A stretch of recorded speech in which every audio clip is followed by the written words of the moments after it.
The Joker, The Man Who Stopped Laughing, issue 1. Matthew Rosenberg writing with Carmine Di Giandomenico on the art. And so, confession, you weren't here. I actually never read the last 2 issues of Task Force Z, so I never quite finished. I know that there was, all sorts of crazy shenanigans going on. I know Two-Face was left in a fair bit of power and all the rest, which is obviously kind of implied in here. But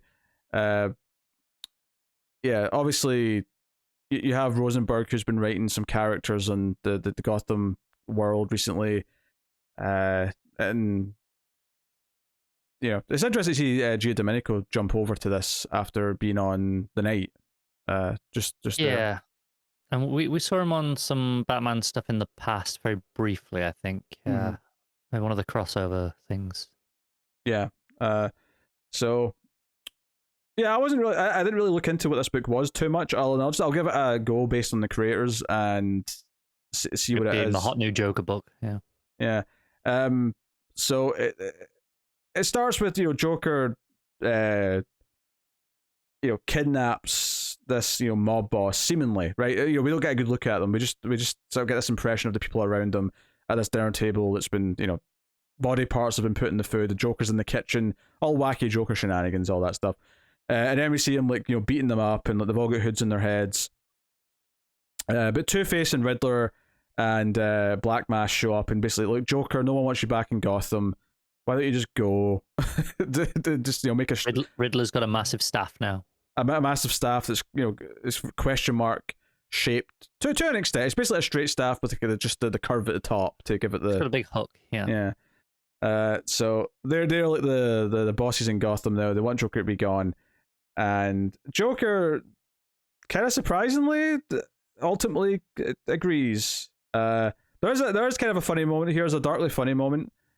Where our main character who's narrating, who we don't know really who it is, in the suit with the hood over his head, says, it seems silly, but I think I may actually survive this. And then Black Mask goes, hey, what about this one guy you've left alive? And Joker goes, oh yeah, him. And then just shoots him in the head. That was mildly funny. I can't fault that. But then things get weird, because then he wakes up, when there's 2 lackeys. Yeah, a couple of days later, there's 2 lackeys disposing of the body, and then he wakes up and is alive for some reason. So he's walking around with this hood on his head for the rest of the issue until obviously the reveal at the end. While Joker's in LA, he wants to take over California and maybe all the cities around the world, all the country. He goes on TV and makes his announcement. He pushes the LA mob boss out of his skyrise to his death, as our hooded mysterious figure goes back to Arkham Asylum. It's I wasn't sure how to feel about a lot of this plot. I was just kind of okay, Joker's going and doing stuff in LA, and it's a different setting for him. Yeah. How did you feel about any of this? I did not love this book. I'm not gonna lie to you. There was a lot of it where the disconnect with the narration and kind of following this mysterious hooded kind of victim, and then just seeing all the Joker stuff. It didn't necessarily line up all that well for me. Yeah, I wasn't sure what I was feeling. I was feeling a little conflicted about it. There was little moments I was like, oh, that's a neat little moment or idea or things like that. But yeah, I kind of. It was funny because the reveal at the end, which is kind of wait, what's going on here? Is that the hooded figure is also the Joker?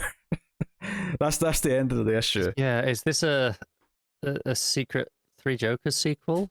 I don't know. I mean, I know obviously Task Force Z was resurrecting people, which maybe explains how he died and came back potentially here. But then is the other one really the Joker, or yeah? Yeah, and if so, which one is the real Joker? That's a fair question. There's levels to this. Yeah, I don't think I'm going to read any more of this. There's some intriguing ideas in here, but it definitely feels like just an overcomplicated Joker story that, well, I do like Carmine Giandomenico and on certain books, I don't necessarily think he fits every book. And I think, well, you might think, oh, the wacky lines, the way he sort of draws things in that sketchy format might work for someone like the Joker. I don't think it works for the sort of Joker book that I like. In the same way that a Harley Quinn book, you've got your Cedric Harley Quinn book, and then you've got your ongoing, like, just comedy book. Not that this is just a comedy book, but it's kind of veering towards that in the way it looks, because it's more lighthearted and it's more comical, as opposed to being a Joker who's a bit more scary, which is what I kind of like a bit more. Like, I think there is a Giandomenico Joker book that can work, but I think Giandomenico works best with action sequences. And that's not to say he's bad at, positioning characters in a room talking, because he's not. It's just not where he excels. Yeah, and there's not a lot of action scenes in this. So the guy getting kicked out the window is maybe the only big moment of action. Yeah, because Giandomenico's strength is in his motion, right? The flow of what's happening in a scene. And I don't think this book has much flow. I think it's very disjointed.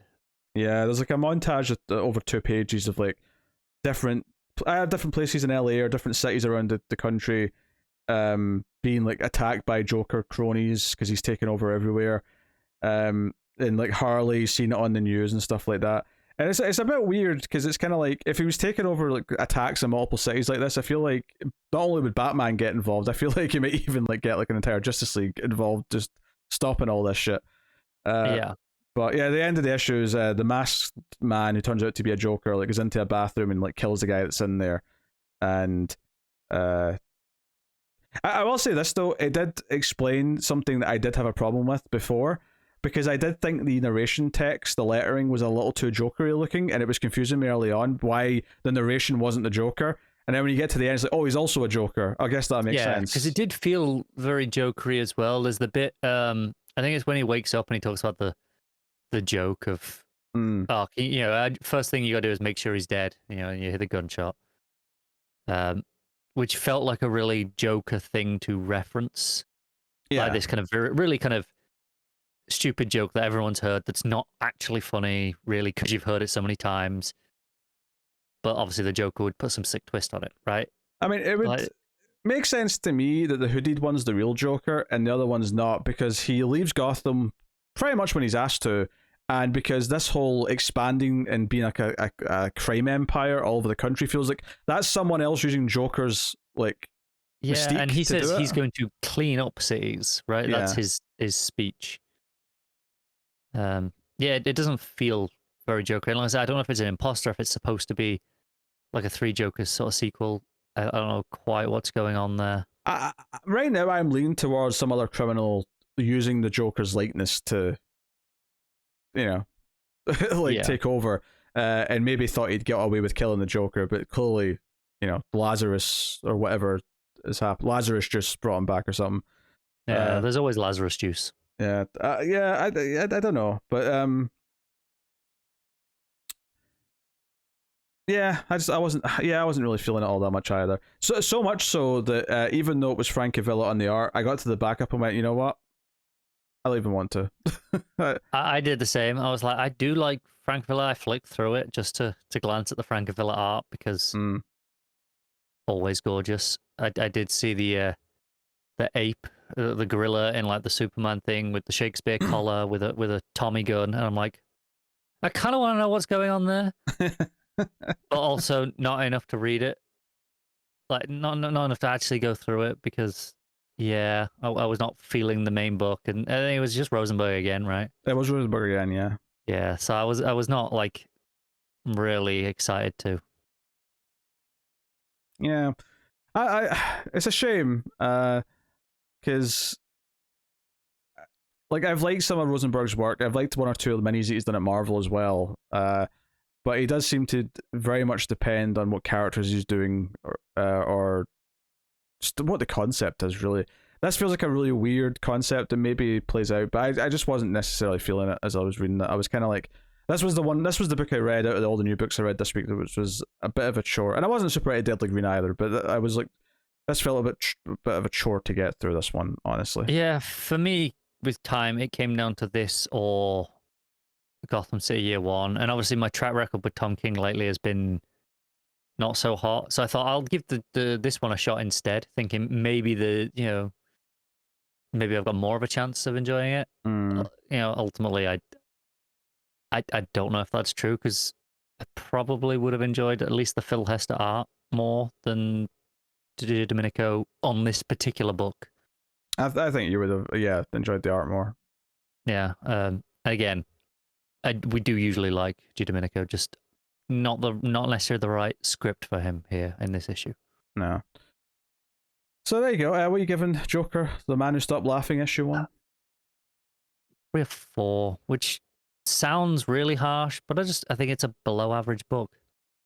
It's maybe a bit hard. I'll give it a 5. Like, there's moments in here that I thought were amusing or little ideas or whatever, but just a bit of a chore overall, and I had no interest of reading more. Yeah, even the backup I didn't want to read. Never mind the next issue. Terrible, but I'm not sure how many people are going to love this book.